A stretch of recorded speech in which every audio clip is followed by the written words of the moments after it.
Shri Ganesha Sharada Gurubhyo Namaha Ramaya Ramabhadraya Ramachandraya Vedase Raghunathaya Nathaya Sitaya Pataye Namaha. Welcome to all for this session on Ramayana to chapter 39 of Kishkindha Kanda. In the previous chapter, we saw Sugriva associated with his great leaders from the army of Vanaras. He proceeded towards Rama and fall at his feet, asking for the mercy. And then Rama lifted him up, embracing him. He also told him that involving in the sensual pleasures will always spoil a monarch and need to be very careful. And this is the time, with the arrival of autumn season, to set out for an expedition in search of Sita. And then Sugriva started narrating him how all his forces are arriving at Prasravana hill just outside Kishkinda in order to please Rama, and that whole army will be at the service of Rama. Thus spoke Sugriva, standing with joined palms before Rama, and that most virtuous of men, taking him in his arms, embraced him, saying, "It is no wonder that Indra sends the rain, nor that the sun with his thousand rays dispel the darkness from the sky.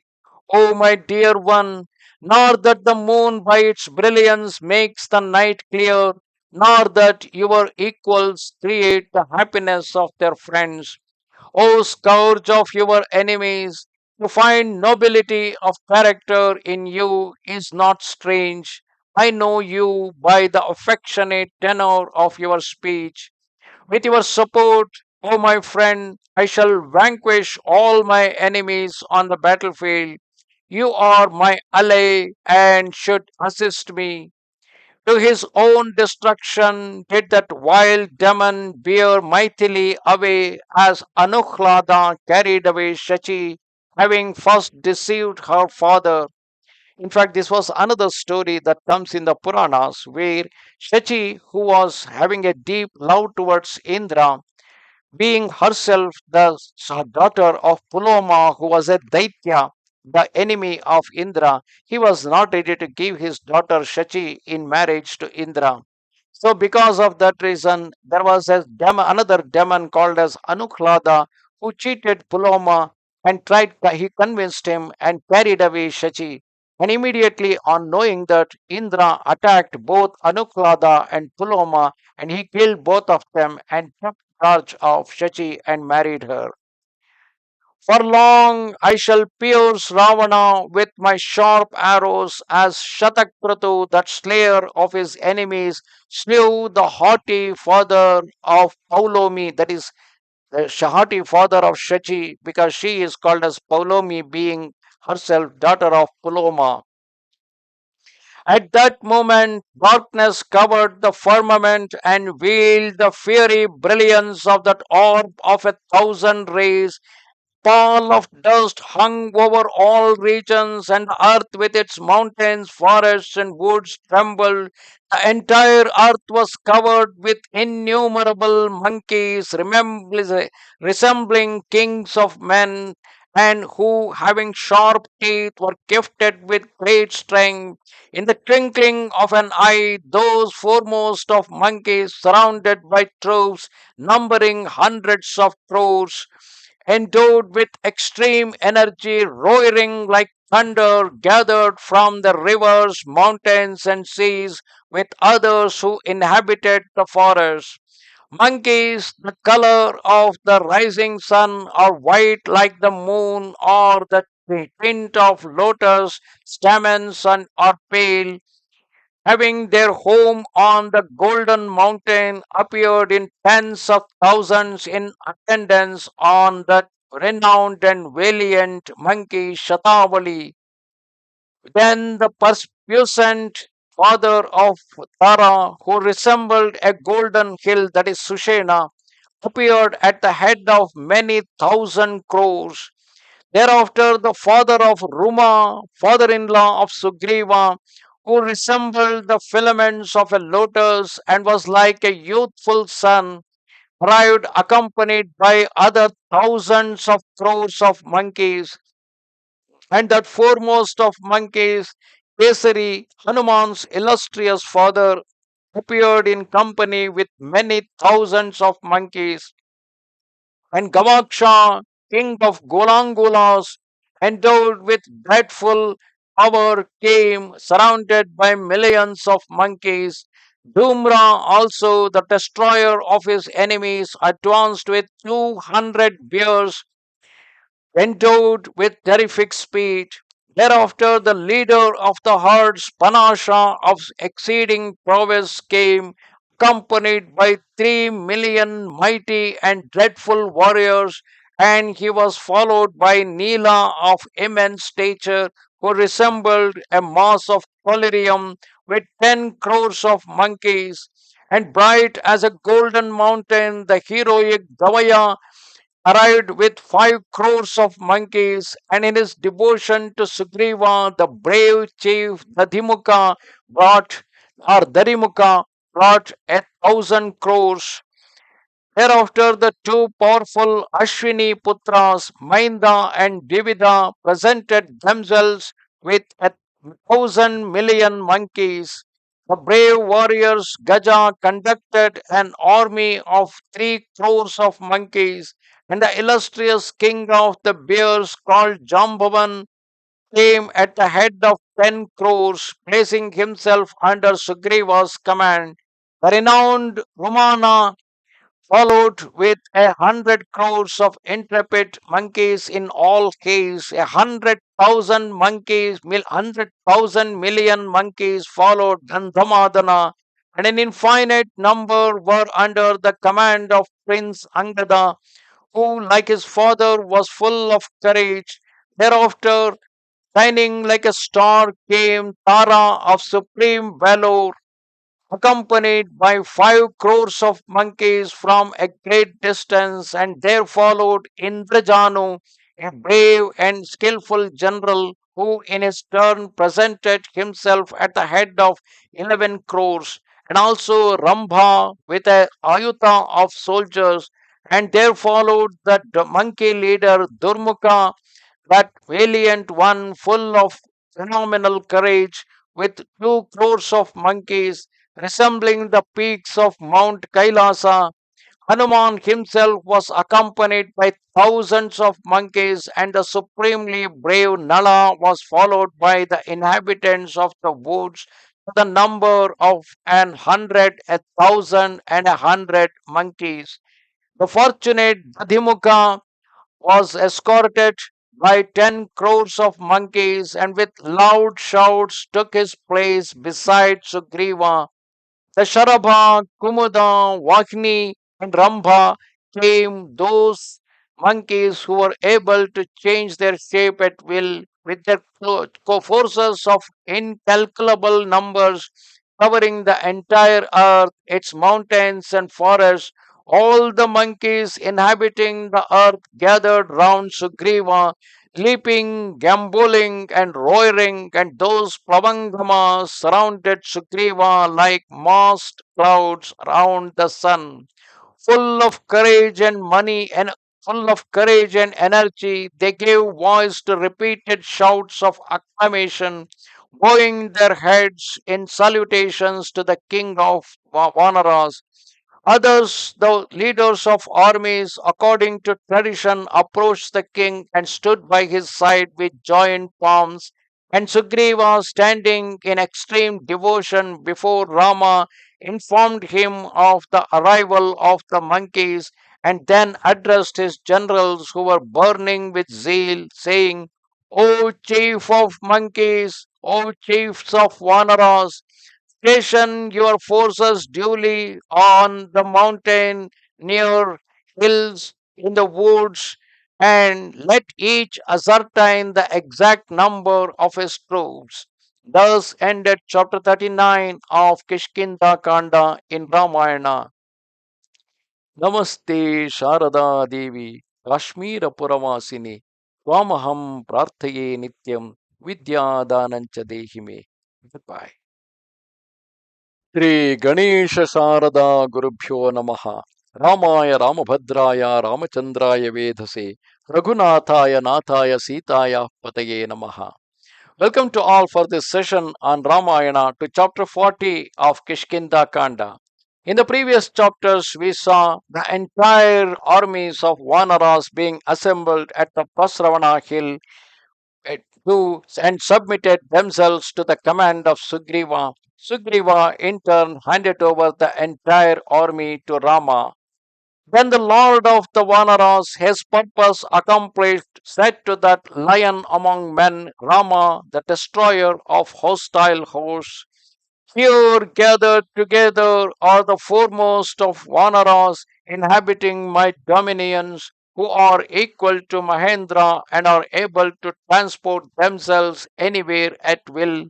These ferocious monkeys, resembling giants and titans of immeasurable prowess, renowned for their exploits, bellicose, valiant, indefatigable, and supremely sagacious in all their deliberations, have come with their vast forces.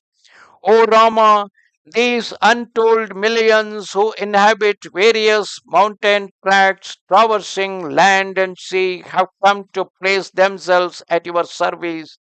All are intent on their master's welfare and obedient to your behest. They are at your command. It is for you to dispose of them at your will. Though I am fully conversant with the design, yet you do order all as you judge the best. Thus spoke Sugriva, and Rama, the son of Dasharatha, taking him in his arms, said to him, O dear and wise friend, let us learn if Sita still lives or no, and ascertain in what country Ravana dwells. Then, having come to where Videha's daughter is to be found, we will adopt those measures that circumstances dictate, the hour having been fixed.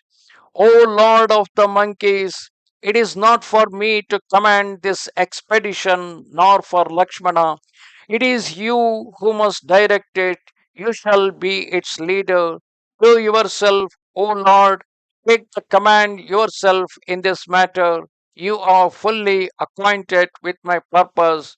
O hero, you, the second of my friends, the first one being Lakshmana, are full of courage, wise, knowing how to choose the fitting moment, devoted to my true interests, supremely loyal and accomplished.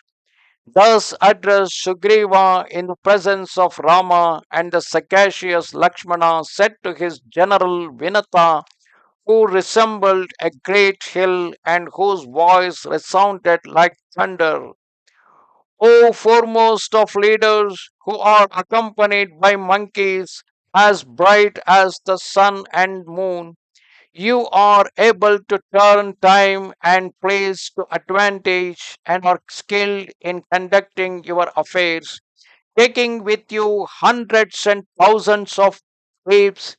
Explore the eastern region with its forests, woods, and mountains in search of Sita, princess of Videha, and also Ravana's stronghold. Search among the mountains, fastnesses, the forests, rivers for Rama's beloved consort, the daughter-in-law of King Dasharatha. Search by the beautiful Bhagirathi, the Sarayu, the Kaushiki, and the Kalindi, and enchanting Yamuna, and the great hills bordering the Saraswati, the Sindhu, and the Shona of ruby waters, the Mahi and Kala Mahi with their splendid wooded hills. Those who know the geography of Bharata, if you start from the midpoint in the land of Bharata, even today, you can find many of these are located to the east of it. In fact, there may be certain places like Saraswati, Sindhu, which lie to the west. There may be possibility, these may be other rivers with the similar names lying to the east of Bharata. Look for them in the Brahmamalas, Videhas, Malavas, Koshi, Kashi, Kosalas, and Magadhas. the Pundras and Angas, lands where the silkworm and silver mines abound, and on the mountains and cities skirting the sea. Search through the houses in Mandara among those people whose ears resemble clothes reaching to their nether lip. Those faces are black and dreadful, who are one footed, though fleet withal, and whose bodies do not deteriorate. Those also who feed on human flesh, and the Kiratas, hunters who are golden hued, of pleasing looks, possessing thick hair worn in a knot, who subsist on raw fish, and those creatures, tiger men, terrible to behold. Some of them can be found in the southeastern nations like Malaysia, Indonesia, and others. O dwellers in the woods, search carefully in all these places that are accessible by climbing and swimming, and the island of seven kingdoms of Java, those in today's called as Java, also, and the islands Suvarna and Rupayaka, basically Sumatra and others, full of gold mines called the Gold and Silver Islands. Beyond these is the mountains Shishira, whose peak reach to the heavens, and which is inhabited by gods and giants. Seek there in the mountain fastness, cascades, and forests for the glorious consort of Rama. These are located in the Chengdu region of China. Thereafter, you will reach the red and swiftly flowing river Tona, maybe one of the rivers that flows like Mekong and other rivers that flow in China.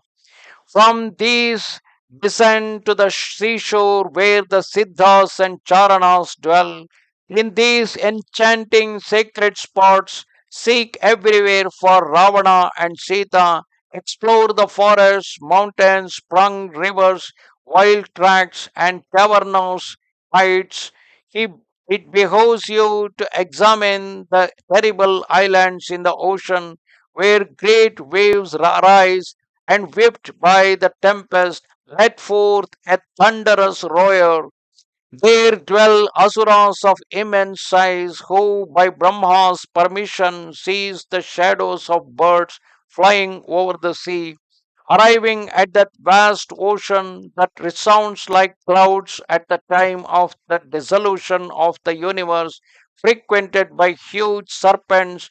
Keep careful watch, and crossing over that sea called Lohita, whose red waters are terrible to behold, you will come upon the mighty gnarled Shamali tree, there constructed by Vishwakarma, like unto Mount Kailasa, decorated with every kind of gem towards the abode of Garuda. Terrible demons resembling the hills of diverse forms named Mandehas hang suspended from the rocks there. Day after day, at the rising of the sun, these demons, tormented by that planet, fall into the water, struck by Brahma's energy, and then suspend themselves on the rocks once more.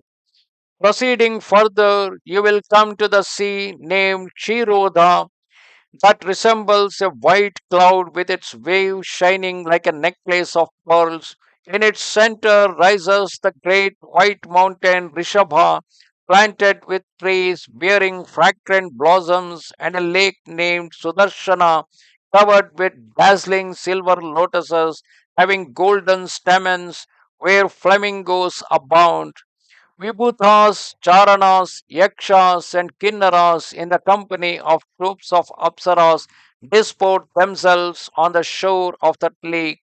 Leaving the Kshiroda Sea behind, O warriors, you will come to the Jalada Sea, which is source of terror to all beings. There the Rishi Aurva created a shining object by the power of his anger, which was transformed into the head of a horse by Brahma. Its heat is unequaled, and its food is the universe of movable and immovable beings. There, the cries of the creatures of the sea who are unable to bear the flames can be heard wailing in its vicinity. This is actually the uh, these are actually the volcanoes which are hidden inside the sea. If you remember, from the side of Indonesia right up to the towards the east, there is something called as ring of fire, where there is a chain of volcanoes. So here Sugriva is explaining the same ring of fire under the sea. To the north of the Swadu Sea rises the high mountain Jataru, Jatarupashila, covering 13 yojanas of the splendor of gold. There, O monkeys, you will behold the supporters of the earth, the serpent resembling the moon with eyes as large as lotus petals, worshipped by the gods and possessing 1,000 heads, the divine Ananta of dark hue sleeping on the summit of the mountain. There stands a golden palm tree with three branches resembling a standard set upon an altar. This is the boundary of the eastern region set up by the gods, reaching up to the heavens, measuring 100 yojanas. The mountain Udaya rises with its golden peak, beautiful with its sala, tamala, and flowering karnikara trees as bright as the sun. Like today, we call Japan as the land of rising sun. Though later we come to know that earth is round and the sun never rises or sets. And indeed, it so happened because of the vast Pacific Ocean that follows Japan. We think that the world begins at Japan and it ends at the edge of Europe. And at that time people, we don't know whether they are aware of the presence of Americas, which of course the Central Americas. Nowadays we are realizing that in those days they were considered as atal patala sutala lokas, means since they are on the other side of the globe of earth. Udaya rises with its golden peak, beautiful with its sala, tamala, and flowering karnikara trees as bright as the sun. There also is the peak Saumanasa, 4 miles in breadth and 40 in height. Though from there in former days Vishnu, the Supreme Lord, measured the earth with 3 strides, the second being Mount Meru. The sun passing from Jambudvipa on the north and reaching the summit of Saumanasa again becomes visible to the dwellers of Jambudvipa. It is there that the great rishis, Vaikhanasas, bright as the sun, perform their austerities. This is the land of Sudarshana, where the sun rises, giving light to all beings. Search for Janaki and Ravana on these mountains, fastnesses, and in the forests and woods. Here, when the sun shines on the Shaila mountain, the east appears roseate because the sun rises there. Brahma established it in ancient times as the gateway of the world called the East. Here you should look for Sita and Ravana on the mountain breast and in the caves and by the waterfalls. Beyond is the impossible eastern quarter inhabited by the gods, bereft of sun and moon, covered by darkness. Search for the princess in all those rocks, woods, and streams that I have made known to you. But, O foremost of monkeys, you are only able to proceed thus far. Beyond is the region without sun or born of which I have no knowledge. In fact, post this particular chapter, after another 2 3 chapters, after he sent the armies to south, west, as well as to the north, when Rama do ask Sugriva how did he know about this entire geography, and there Sugriva narrates the way he understood the entire geography. So whatever he is telling is within the knowledge of Sugriva to explain it to the army of Vanaras, and not necessarily been considered That is the existing geography knowledge at that time with all the people. This is the geography knowledge what Sugriva was having, which he is sharing with his army. Proceeding in search of Vaidehi and Ravana's abode, having searched the mountain Udaya, return when a full month shall have, shall have passed. Do not exceed the period of 1 month. He who does so will be punished by death. Having attained your end and met with Maithili and with care explored the favorite regions of Mahendra, which is covered with woods and thickets, return satisfied. Even though Sugriva was knowing that Ravana carried Sita towards south, why did he send his army in all four directions? Though Ravana carried Sita towards south, though certainly Sugriva is suspicious that when his army station is at Janasthana, so his original capital also should be somewhere nearby. Yet he is not sure where Ravana actually held Sita in his captive, whether it is in his own Lanka or whether it is somewhere else. That is why he is sending his army not to take any chances to all four directions in order to search for Sita. Thus ended chapter 40 of Kishkindha Kanda in Ramayana. Namaste Sharada Devi Kashmira Puravasini Twamaham Prarthaye Nityam Vidya Danancha Dehime. Goodbye.